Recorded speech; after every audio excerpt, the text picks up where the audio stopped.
Everything free in America. La la la la la la America. Oh la la la la America.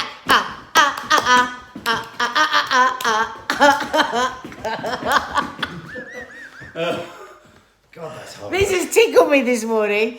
We were just doing this on my Instagram live and it was so funny. I said to Mark, you've got to do it for the subs, so that's not fair because those that weren't on Instagram won't know how funny you were. I think I've broken all my toes. I think you do your back in. Oh. Look at you, you're looking so buff, Honolulu Marathon. Okay. Now imagine if I did that to you. Your nipples really stick out. Imagine if I did that. Imagine if I did that to you. There'd be public outcry. They would. They'd be People would outraged. say I was disrespectful. Why are you so out of breath? Because that's hard. Try doing the amount. You couldn't move your leg that fast. I bet I could. In a nervous jitter. Give me the music.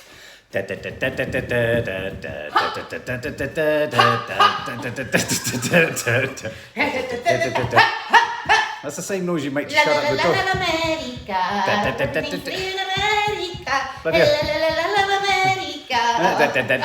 Anyone who was asleep in the house isn't now. Yeah, well, you're missing out on life. You're still asleep this time on Sunday. My hair is wet. It's very annoying because I do the curly hair method. It means that my hair is never dry. That's true. I thought you meant your armpit hair. No, that's never plaited. No, that's true. We should do a whole thing. There was a piece recently this week about hair, the politics of body hair. Do you know, whenever we do hair, all the years I've been doing Loose Women, every single time it rates like a rocket. People love to talk about body hair and hair. Yeah. It's weird. Yeah. What have you two taken today, Linda Donnelly? I've taken nothing. I'm just being operated like a puppet by Miss Sawalha. She's not literally doing that. See, I'm worried. Lots of people are asking about black pudding for this breakfast that I'm doing this morning. Well, where'd you get black pudding from? Because we don't eat black pudding. I hope people aren't going to be disappointed. Oh, I am. Have you got hash brownies? Yeah. Oh, have you got hash browns, tomatoes, sausage, mushrooms, bacon, mushroom, eggs, beans, and eggs. Well, I think we can let the black pudding go, can't we? I didn't think I liked black pudding because I knew what it was, and then I had it once, and then I just couldn't turn back. Mind you, I once had one, like a Michelin star one. Oh my Rachel Louise, don't do black pudding. I think a lot of people feel very strongly about black pudding. Well, okay, so you've just got to imagine there's black pudding there. Well, I think most people don't want to even imagine it's there. Yeah. Do you know what I mean? Yeah. So that's 11:30 this morning, guys. Join us live here. We're doing a live cook. Sally O'Sullivan, we can wish your husband a good luck running a half marathon today. Is this part of the sort of virtual marathon? Yes, please. Big love. Big luck. I didn't realise that the athletes' London Marathon is still going ahead today. So that currently is ran through central London earlier today. Oh, is it? Yeah. Oh, right. So that's still going. Look, most people, what is black pudding? Do we want to describe what black pudding is? It's blood. It is as simple as that, isn't it? No, it's got other bits in it. Oh, yeah. I don't know. I don't like to think about it. Sharon Elston and Nadia, I like your sweatshirt. Guess where it's from? Me, Winchmore. Yeah, I bought a whole load of stuff from them. Tatty scones, Judith Weir. Tatty scones, you got to have it with a Scottish brekkie. Black pudding, yeah. I mean, it's very much a sort of, I think that's where I first had it, was in Scotland. I never knew that. I didn't know it was pig's blood, isn't it? Yeah. Clodagh Egan. Yeah, I never knew that was a Scottish thing. Yeah. Jacqueline Patterson, call me weird, but pig's blood just ain't my thing. I mean, that's exactly how I felt about it for years. I know. For years. Spices, barley, blood. I'm presuming those aren't... White pudding is really nice. What the three kings so took presumably... that has blood too, does it? The white one. Ooh. Have you seen Kaz Instagram, Sarah Walker? Have you seen Kaz Instagram? What's happened? Let's have a look. Is she okay? I've only tried it once, Ellery Jones. White pudding, not sure what it is. Yeah, what is? I don't know. I'm embarrassed. All these cookery questions and I don't know them. So what am I good to know? Kaz's post. Oh, it's probably about. Oh, I don't know. Nadia, I received my order from Winchmore today and I have the blue jumper Lisa brought round for your photo shoot. Blue with a big white star. Absolutely love it. Millie Parfit. Oh, it's fantastic. Gorgeous, isn't it? Ellery Jones, I've tried haggis once. Tatty scones, black pudding and haggis is a must on a breakfast. Oh, dear God. Can you That say... pudding and haggis. Oh, That's a bit much. yeah, tired mummy, you lost your dad, didn't you? Can you say hello to James, who is 7, as his granddad has passed and he's so upset? I want him to know granddad was proud of him and it's okay for him to cry. Yeah, I saw that and Yeah. I was so sorry. So sorry. We're so sorry for that. Yeah. And James, hello. Yeah, hello. Hello. Laura 89, a square sausage on a Scottish breakfast. Square, what does that mean, a square sausage? I think it just means the shape of the sausage. Oh, so you can't get square biscuits, but you can get square sausages. That's curious, isn't it? We're a messed up world. We are. Where a sausage can be square, but a biscuit can't. It's weird. Geraldine I'm uncomfortable McCune, with it. Suet, no blood. Well, should we move on to something other than pig's blood? Love Lonely Sausage. Whoa, it's like the title of a book. Lonely That could be my autobiography, Sausage. Love Lonely Sausage. Okay, well, I think the biggest story at the moment is the total confusion surrounding Donald Trump. What the hell is going on? Why is one person saying he's not well? Why did 85 surgeons all come out onto the steps to introduce themselves individually and say everything was fine? Let's first of all just scroll In back case a someone bit doesn't know what's happened. to when we were on, we were watching on. Not everybody has CNN, do they? So No. we were watching it as it unfolded yesterday, and I don't think I've even got words to describe what I felt about the scene that I witnessed. It really has gone to another level of this isn't real life, this is a movie. What do you mean all the surgeons coming out? Well, the stand that was there for ages, they were 20 minutes late or so coming out, weren't they? Yeah. And then they come striding out. How many were there? Without exaggeration. 16? 12 to 16? Everybody masked up. Yeah. They then each came up to the microphone, took their masks off. You're not even allowed to do that on ITV. Sure. You know? Does You're not anyone- allowed to take your mask off and talk into a mic. No, you're not. I know. And it was like watching a lawyer. It wasn't like listening to a doctor, was it? The way he answered every question. Yeah. Where it was clear the points that he was lying or omitting the truth, because he kind of gave this sort of like a Hollywood actor, this kind of wry smile, and you're not getting that out of me. It was just so undoctorly. Yeah. Don't you think? Yeah, no, it really was. But then the added confusion. So he says to us, it was 72 hours ago. Yeah. And then he says, well, he hasn't had any oxygen today. And he went, Yeah. well, he hadn't had any oxygen yesterday. He didn't at any point say he's had no oxygen at all. Yeah.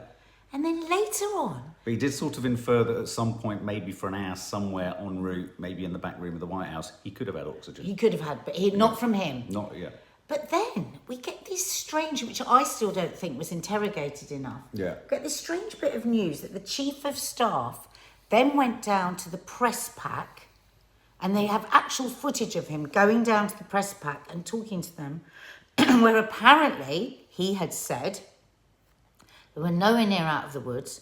We're in a very dire, the president was in a very dire situation and it needed oxygen at the White House. But Very nobody's, I mean, even in CNN, they haven't really interrogated why the hell would the chief of staff do that? Yeah. Well, it was like It's Only Me says they also lied about how ill Boris was too. And did you? We did see Donald They Trump's did. message They last lied night with about his Boris. open shirt collar. I mean, it felt. I don't know. You know, again, I suppose it's because they've cried wolf so many times or Yeah, whatever. The fake reverse of news that. was But Trump's administration, we don't trust anything, do we? I couldn't help but begin to feel that here's what I think the narrative could be: his chief of staff, he is fine. What was said on the steps was true. His chief of staff and his team don't want the country to believe it's been as easy as this. They're trying to get some mileage out of it, so the chief of staff tried to change the narrative a little bit and say Is that what it's you a bit think it more is? problematic. Donald Trump came out to sort of say, to give a sort of humbling speech of sorts. So we've got the optics now seeing Donald Trump a bit more humble. Yeah. I think we're going to have a narrative now where it gets a little bit touch and go again, because he's already foreshadowed, Trump himself, saying the next 48 hours are critical. So let's assume that it's probably going to go a bit bumpy. So then that'd be the warrior. And then he'll be the warrior, and then he'll come back, and then he'll have kind of shifted himself on, and then the whole election machine can start again after his But quarantine. it's almost following the exact same narrative as Boris, because do you remember when Boris, it was awful though, wasn't it? Because we were like, he's definitely got his pyjama bottoms underneath. He had an open shirt, like Do you think Trump. he was like, you and had he had nothing his on at the phone. bottom? Yeah, He I just think had it, his no, bare bum? no, I think he had his pajamas on, and he's going, it's a very, I've got a slightly raised temperature, there's a bit of a devil of a disease. Yeah, that was funny, wasn't it? Yeah. But you know, just keep on keeping on, you know. That was odd, wasn't it? Wash your FaceTiming with the hands, Prime Minister. stand back. And next thing we knew, he was in a cab on the way to the hospital. Next thing we knew, he was in ICU, but only as a precautionary. Yeah. And then afterwards, we find out he was near death. Yeah. I mean, his dad said he nearly kicked the bucket or something, his phraseology. Yeah. So I just can't help but think at the moment, I mean, they were just saying on CNN now, again, that, you know, it's day 7 to 10 when you're older and you have underlying conditions once you're past 70. Yeah. Day 7, day 10. So it's still really early. Yeah. I mean, I suppose they're in a bit of a pickle because if it was 72 hours ago, then he's had meetings, he's been all over the place. Super Yeah, I spreader. think that's going to be the bigger story is when Yeah. did he know and what should he have done and what precautions could he have taken before, you know, sort of potentially super spreading. I'm not suggesting There's necessarily... somebody that's had COVID there that's just saying, just a little bit. In fairness, this is from Claire Phelan. In fairness, as someone who's had COVID, he won't know for a few days how ill he's going to get. The first week I felt okay. The second week wasn't as nice, and I only had a mild case. No, I'm sure. Now, look, that narrative I'm popping out there isn't what I necessarily think it is. You're just but suggesting it. I don't feel that, you know, the way Trump goes about stuff and the way his team has gone about stuff, it doesn't help matters. That perhaps his chief of staff was saying the absolute truth. But this is the problem. We're in a situation where you can't trust any news. But you can't have such a vociferous, you know, what's the word? Character? No, the doctor, the way that he put across so vociferously, vehemently, that he hadn't had oxygen, that he was 100% fine, that he was working really hard, and then have the chief of staff just coming around the corner saying things that feels like two teams pulling against each other, not a plan to me. What do you think, guys? Yeah. I mean, as Mark says, he's just posing that as an idea. We're not saying that's what it is. Patterson says But the exactly, fact is- Mark, you question the validity of everything they say. You have to. You do. I hate how Trump thinks he's above the public and thinks he's superhuman and so special. Belinda Sharon. I know you were kind of quibbling about whether he should have all these teams and all these treatments. Well, I suppose he is the president. I mean, my line on that is a bit like with Boris. I mean, look, these are the leaders of a country. Whatever you think of them, they need to be kept. But Boris did protected go and to a looked national health hospital Yeah. and was treated in the national health. I just think in America, where they've got such an appalling record of how they look after people, you know, unless you've got the money, you can get turned away. It must be just galling for people that are sat next to or have lost somebody, a loved one, you know, with the really stretched healthcare in America, to see 16 people come out just to have a chat. Yeah. I mean, do they only look after the president in that hospital? Yeah, I think. Well, no, I don't think they're. I think it's a military hospital. Well, I mean, but did it they have has other people special there to look dispensation. after? I just thought that was grotesque. Sarah Walker says Kaz had a breakdown on Instagram Live, so I think you need to drop her a line afterwards. Oh my God! Okay. Yeah, someone's just saying that Cineworld are closing all their cinemas this week until the new year because of the cancellation or delay or postponement of the new Bond film, and this is catastrophic. This is going to lose 5,500 jobs.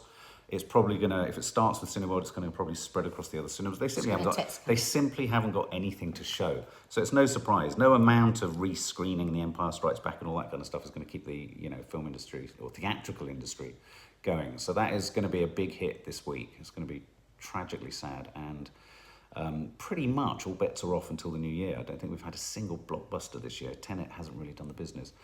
We've just been watching Boris as well on the Andrew Marr show. I thought it's like Nadia said, he seemed sort of quite grounded. He seemed quite sort of chipper. I didn't think particularly Andrew Marr was challenging him very much, was he? He seemed, I've just texted Kaz, so if I have to go. I thought he seemed like he had matured in the way he was doing that interview. He was taking charge a bit more. He wasn't having it. Yeah. He wasn't mucking about. He wasn't bumbling. He was actually quite cross. I thought he was quite cross. Did you? I thought he just seemed quite But I thought certain Andrew and quite Marr firm. was very wimpy. I thought the questioning was particularly pathetic. Yeah.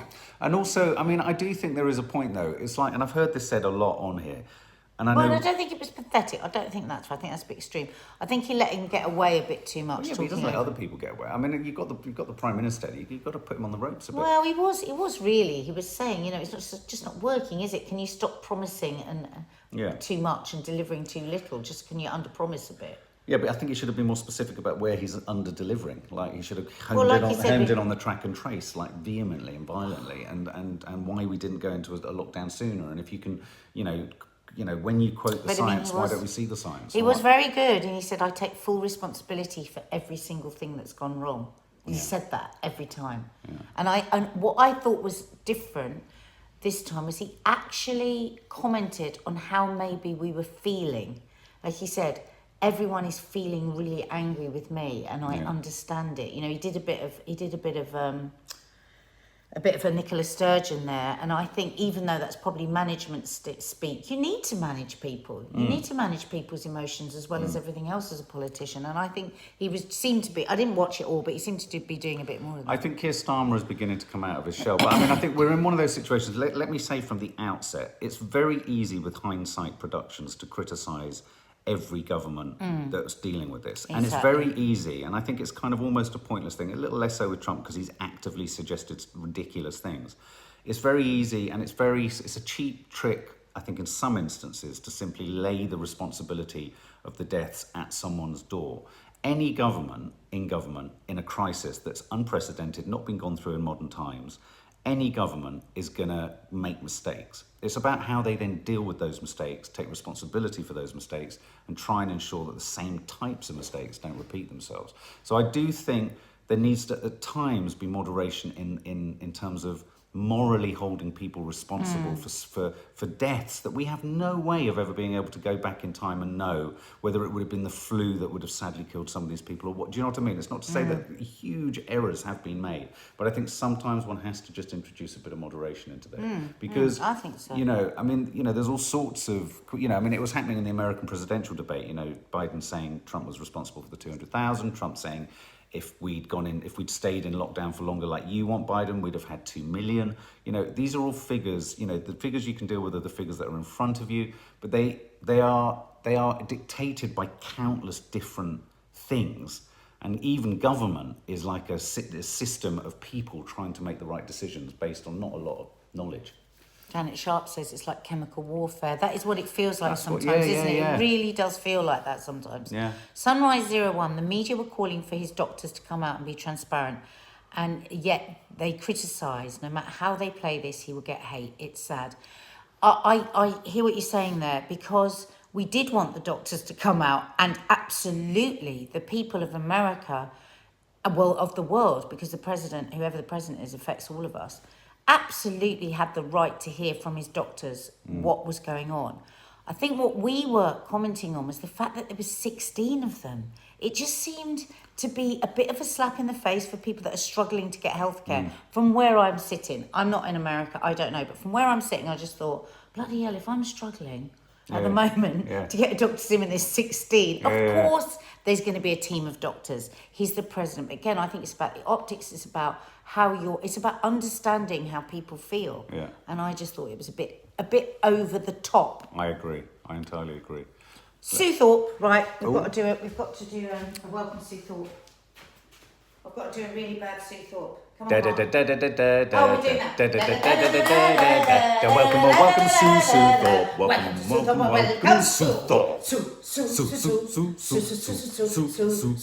Thorpe. Sue God, we're good. My knee's doing it too. Babe, not just my knees. Do not tear your knee ligament again. Welcome to the family guest area, Sue Thorpe. Yeah, welcome. Julie Everts, I agree, Mark. If they just said we have gone about this in the wrong way, but we know now and are doing things to correct the mistakes, we would appreciate that more than what we are hearing now. I mean, of course, the problem is, as soon as anyone admits some culpability, you have got opposition parties and critics all just wanting to jump on you like a feeding frenzy. So it is a balance. I mean, sometimes you can't underestimate. This is why sometimes politicians feel they can't admit where mistakes have happened, because it's seized upon and often run at like a bull in a china shop.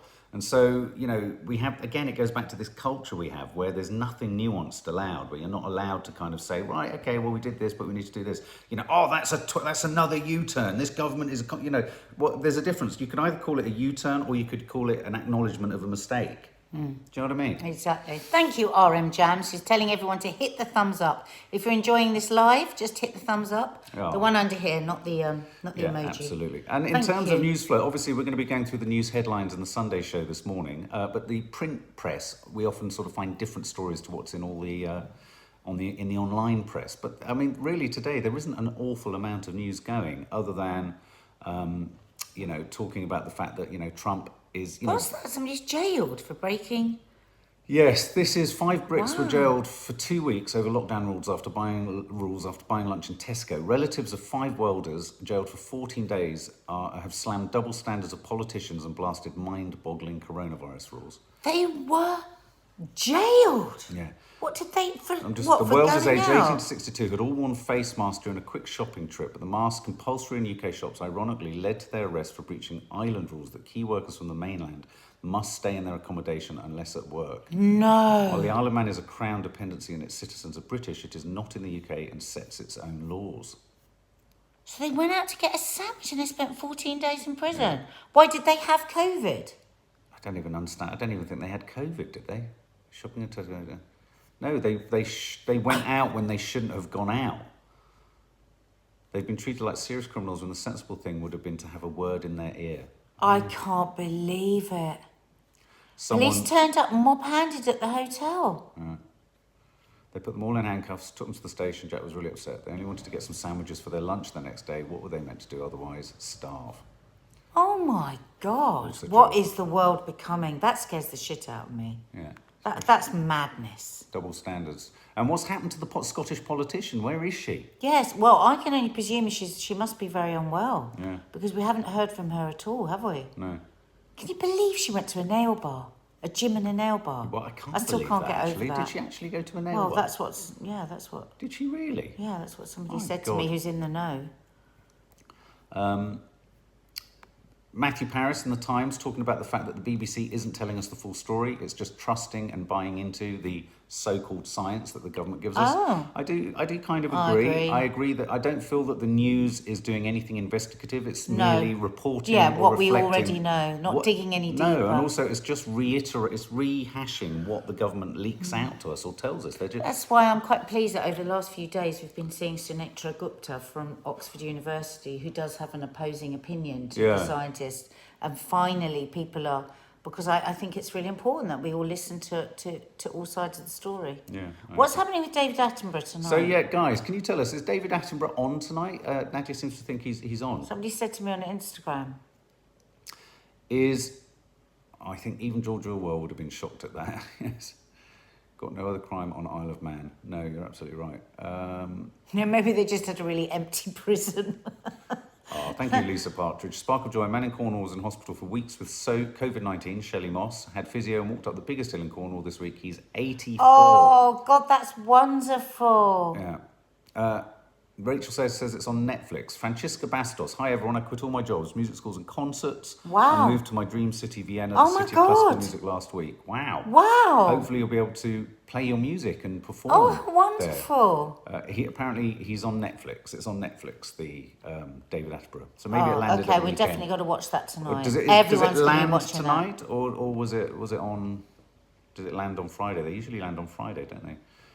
National stats, says Steph, show that yearly deaths are roughly the same as a standard year. Hospital admissions are low for COVID, so although rates are high, people seem to be coping at home. Great. This is good news. Because 80% of people have a fairly mild dose of this. Let's not forget that. Reese Roberts, have you guys started watching The Third Day? We saw a clip of it on Gogglebox. It was too gruesome for me. Did we try? Yeah, didn't necessarily think it looked that... No, we watched it. Did we watch it on Gogglebox? Yeah, we did. No, via Gogglebox. But here's the thing. I kept getting... Did you keep getting these messages from your mum last night saying, there's something on Sky Up lasting 6 hours and no one said anything for 2 hours? And then Dina went, it sounds great. Yeah, it didn't sound particularly compelling, I have to confess. But is it good? Is it good? I'm actually really worried about your eyebrows. They are growing at a rate that makes me frightened. I've got an idea to cure male baldness. Mark. I've got an idea.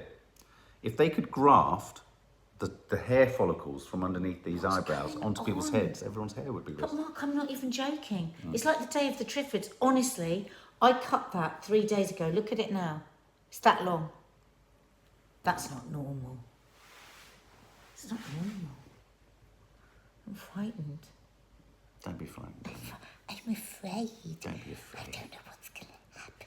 What if you woke up in the morning and I'd And skewered what your if it's nose? come all around here and it's like strangling me? Yeah, strangled my husband's eyebrow. Eyebrows. What? Yeah, day of the Triffids. And it goes up like that and it goes in my ears and it comes out through my nose.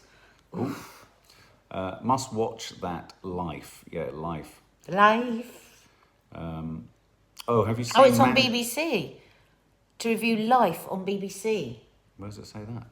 Faith Goodman. Are you going to review Life on BBC? That's Is David that, Attenborough. that's David. I thought it was on Netflix.